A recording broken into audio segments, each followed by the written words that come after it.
So Brooke is saying that her inner being was able to predict catastrophes in global events, but it has been suppressed. And she says, I'm not confident of my visions and cannot articulate them. I took a psychic development course, but don't feel this helped too much. Any advice on how to tap into this psychic being, given that I don't have much time to meditate or do yoga currently?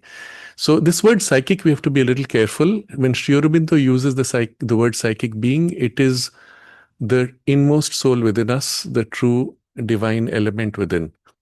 In the way, in the common vocabulary, people speak of psychic powers or psychic development or psychic training, they mean occult sensory powers of the surface consciousness. And they're two very different things. So you'll have to be careful with the usage of these two words. So when Brooke says that my psychic being was able to predict massive catastrophes, I will avoid that word psychic. I will say some part of your inner consciousness was able to, let's say, sense, more than predict, sense certain possible catastrophes. Yes, because this possibility exists. The problem is it is one of several possibilities, and one is able to sense them. You don't always know how to articulate. You cannot be confident of those visions precisely because they are not absolute. They are indications of possibilities. And the best is not to give them too much importance. The mistake people make when they enter the domain of inner vision is to assume that all that they see is it. Because there is not the deeper understanding that in the domain of inner perception, one sees realms, entire realms of possibilities, and they're all present simultaneously. Outside the physical domain, as you go higher up, you have a realm of range of possibilities crowding down as trying to assert their interests, top down. In the physical world, only one or a combination of all these as one outcome is possible. Which of these or what combination you are unable to see because there is not enough deeper perception to distinguish the balance of these forces, or behind them the greater powers which use these forces for a specific outcome. That has not developed. So the problem with all such what we call psychic insight or psychic sight, not of the true soul, but this surface occult inner sight I will use, or inner perceptions, is that they look at the surface and stop with the surface. So it is generally recommended not to rely upon them, rather take those as warnings when it's negative, or when it's positive, take them as possibilities that if you work hard, you might be able to actualize, or if it's negative, if you work hard, you might be able to prevent. Take them as possibilities purely. So the part which was perceiving these, you should avoid the word psychic being there. You should simply say some inner sight. And even with the opening of the third eye, which is not a big deal, which has no spiritual value in itself, one can begin to have visions of this kind. What is the value? Very little. I remember a book which came out in the 1980s, probably around 84 or 83. And my teacher, MP Pandit, had received that book, which was titled, We Are the Earthquake Generation. And these were people who, in a certain state of trance or channeling of some kind, had drawn detailed maps year by year documenting where there would be earthquakes, large masses of land would go underwater, where new land would appear, and half of Japan was supposed to disappear underwater in the mid-90s. And I remember at that point, around the year when they had that prediction, for half of Japan going underwater overnight, imagine. There was a massive earthquake. I don't remember if it was Kobe, but vaguely that's the name that comes. There was a massive earthquake, and you had pictures of these large highways which were above ground, which had collapsed and things like that. There was a lot of destruction, but no land went underwater. All their predictions, at least 99% of them, turned out to be false. Yet the people who did it were very genuine, and they had meticulously done a great job with what they had done. Why? Because, and this is something the mother spoke of, when she was asked about this, and this is, I remember my teacher, MP Pandit, saying this.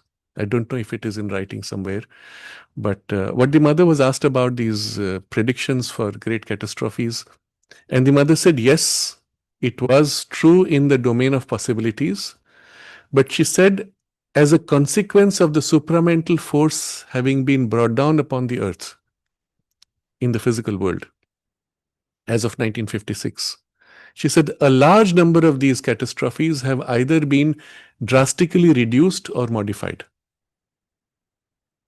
So yes, there's still possibility for things to happen, but as it seems like less and less. The worst of that kind of disaster has been possibly avoided. But it is an action of the divine grace that bypasses all these or uses these forces to its own ends, which has modified the outcomes. To a great extent, this also is a reflection of our own state. In spaces where humanity is more misaligned and disconnected from the divine presence, the scope for such negative outcomes is more easy. Where we are more aligned to the spiritual potential, to the divine presence, the scope for a positive outcome is more likely. So coming to Brooke's question, the psychic development course didn't help. How to tap into this inner perception? I will modify the vocabulary. It's not the psychic being's insight. You must be very clear. It has nothing to do with your true soul's consciousness. How to develop this? There are methods you can develop. Most of the courses online are not of much use because they merely tap into some mechanical process that they ask you to repeat, hoping that something happens. The simple question I would ask is how many of the people who have done those courses actually benefited in any meaningful way? Mostly what happens is someone who had already an insight had it amplified because of some practice they did. And there you understand it's not the practice, it's your intention. By placing more attention on that, that sight grows. By ignoring it, it can also weaken and you can close it. So really the question will be first, how important is this for you? And in what way will it help you in your spiritual evolution? If you feel that right now it interferes with your spiritual freedom and evolution, it is better to avoid these kinds of insights. Because if you see something negative and you obsess and fixate over it, you help it to happen. If you did not see it, you would probably act with great freedom without fear. Having seen it, now you're bound with the fear that that might happen, or you're convinced it will happen, and often it doesn't happen, which is why you feel that you cannot rely on them. But the question to ask is it helping you to have that? Or is it hindering? If it is hindering, better to avoid. If it is helping, or if it is necessary for the particular kind of work, let's say you are working in the field of medicine or in some kind of psychotherapy, and it helps you to see what is behind a certain problem. And I know a few people who have that kind of insight. There it might be useful, used within that context, but do not apply it to your own life, because then you can get into a big mess. So you must be able to first modulate that capacity, activate it when you need, and choose to ignore it when you don't. And then if you find that you need to do it in that state for that particular work, I would say since you have already a kind of an opening, the starting point would be first make yourself very quiet. Put an intention. Ask for the help from the divine consciousness saying, show me what is relevant for my evolution or for that person whom I want to help. Put a filter there consciously rather than just opening to anything that comes. Just that intention is often enough to act as a filter. Equally, the intention to say, I don't want to see anymore is a filter which will tend to close it. But in this case, put a positive intention with the filter. And then keep a very quiet mind with no preconception. So basic training which you have seen for training of the intuition, being able to quiet your mind, remove all attachment or preconception, etc. All those would apply. Use those. And if you can, work on developing your intuition. So even when there is an insight of this kind, the intuition will filter and discriminate or show you a deeper truth or not. So the spiritual growth should be primary. This faculty of inner sight can be secondary under subjugation of the spiritual priority. And then that will bring also greater clarity and greater certainty. For example, it will show you that this thing is possible. If it's a future thing, it's likely, it's possible, but it will also show you how much Your intervention could avoid it. And then you can make the necessary interventions to avoid. So start with this basic practice. And then in that state of quiet, you turn towards, let's say, the patient or the situation that you wish to know about, and stay with a quiet mind. Wait for the insight to come. When the insight starts coming, you will find some part in you rushes to catch it. You have to resist that. Stay still. Let the insight emerge. Let it wait. Let it unfold itself with no agitation or restlessness on your receptive part. And wait with patience until it exhausts its unfolding movement and stops. Then you review what was shown to you. You will pause. Hold the state first, not the image. You'll notice the state has more information than the image itself. The image might show, for example, a car crash. The state will reveal to you the quality of energy and how much force it has, and you will sense also certain points of resistance or push. That will give you more insight always. Hold that state. Try to feel what else is known in that state. And bit by bit, it's as if layers of insight or information will tend to pop up. And then that will contextualize the image itself. So this would be your basic training. If you've worked on the basic spiritual foundations of equality and quieting of mind and opening to the higher consciousness, this will be easy then to work upon and develop. But start with this first prioritization. How useful is it for your growth? And then the rest will follow.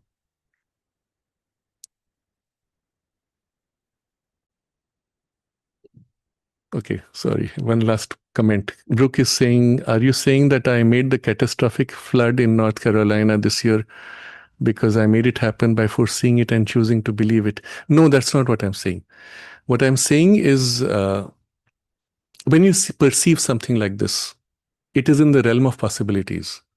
Sometimes the possibilities are very concentrated, very densified. They will happen despite any effort you make, because it has consequence with many other forces than yours. You only saw something happening. You have no say in whether it should happen or not. On the other hand, if it is in the realm where it is still in a balance, not just you, but a large number of people, especially on a scale like this, a large number of people can even intervene by prayer, by changing circumstances to prevent it. This is at the level of floods, where obviously the scope is much larger. But if it is in your life, you see, for example, the possibility of an accident when you're driving a car, or a friend of yours is driving a car. There you alone can intervene enough to prevent it sometimes. And so that's where you have a choice to intervene. In other cases, you may not have much choice because your capacity is limited. But if you are living in a larger spiritual consciousness and you saw that happen, you could, with the greater power of that higher consciousness, intervene and prevent even that flood. As you are, you cannot. It doesn't mean you're responsible. You just see something happening. It's not a big deal. But does it help you to see it? If you could prevent it, it is useful. If you cannot, does it help you to see it? So I don't have a problem with seeing things. The problem is, can you still continue on your spiritual journey, or is this distracting you from your spiritual growth? That's what I meant by does it help you? If it does not, if it distracts, it's better to avoid looking at these things. If you see it happen nevertheless, and it does not distract you from your spiritual growth, observe. Use this as a training ground for refining your perception and drawing upon the intuitive discrimination. Observe how much of what you saw came true, how much was mixed. Try to distinguish in the perception itself and make the perception more clear, more true, more reliable. Notice how your state of receptivity changes the quality and reliability of the perception. Work upon that. So in this way, you can make it a part of your spiritual journey. If you can do it that way, that is useful. Otherwise, it's a distraction. I'm giving you a context in which you will put it in right use, if you can. That was my intention. I hope that is clear enough. So I'm coming to, we'll have to close to today. We have crossed our time limit already. Next Saturday is a very special occasion. It is the